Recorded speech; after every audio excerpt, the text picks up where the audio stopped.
और उन लोगों के यहां जाकर के थोड़ा बहुत धन चुरा लेते, स्वर्ण चुरा लेते।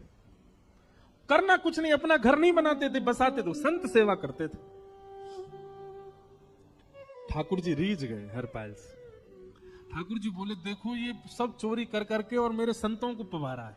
ठाकुर जी बोले इस पर अनुग्रह करने जाना। भगवान सिंहासन से उठ करके तैयार होने के लिए गए और बढ़िया महाराज नकली सी मूछ लगा करके, ऊपर सिर पर पाग पहन करके और थोड़ा पेट सा बाहर निकाल के, गले में खूब सारी जंजीर डाल के, हाथों की हर उंगली में अंगूठी पहन करके, सोने की जूतियां डाल करके, कौंधनी सोने की पहन करके, और एक बैंत समझते, वृद्ध लोग लेकर के चलते, बैंत, सोने का मड़ा हुआ बैंत लेकर के ठाकुर जी तैयार हो गए, एक सेठ जी बन गए।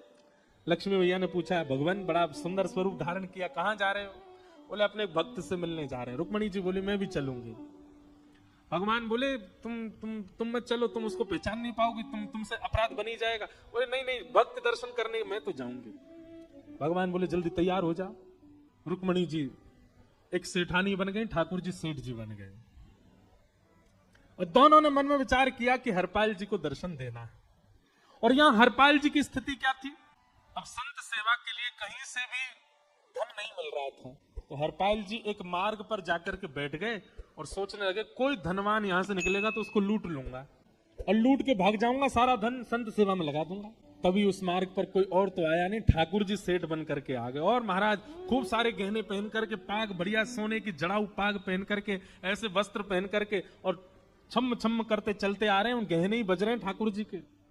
हरपाल जी ने जैसे ही नेत्र खोल करके देखा, ठाकुर जी के रूप यौवन और सबरी उनके श्रृंगार को देख करके हरपाल जी बोले ये तो 1 साल के भंडारे की व्यवस्था आ रही है सामने से।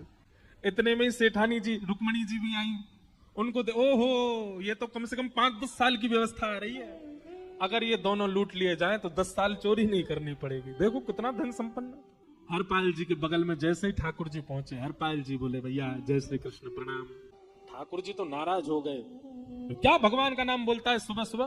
तुम सब लोग बड़े पाखंडी हो, ढोंगी हो, और हमने सुना इस गांव में एक रहता है वो चोरी डकैती करता है और फिर कहते हैं संत सेवा करता है। ऐसी काय बात की चोरी भैया?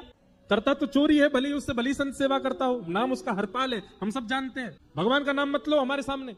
हरपाल जी समझ गए वो तो बिल्कुल भगवत विमुख है, इसकी तो एक अंगूठी भी नहीं छोड़नी मुझको, उसका तो सब लेके जाऊंगा। अगर ये बदले में जय श्री कृष्णा बोलता तो एक आध गहना छोड़ देता इसका मैं, पर ये तो इतना बिखर रहा है भगवान का नाम सुन के, इसका कुछ नहीं छोड़ूंगा, सब ले जाऊंगा।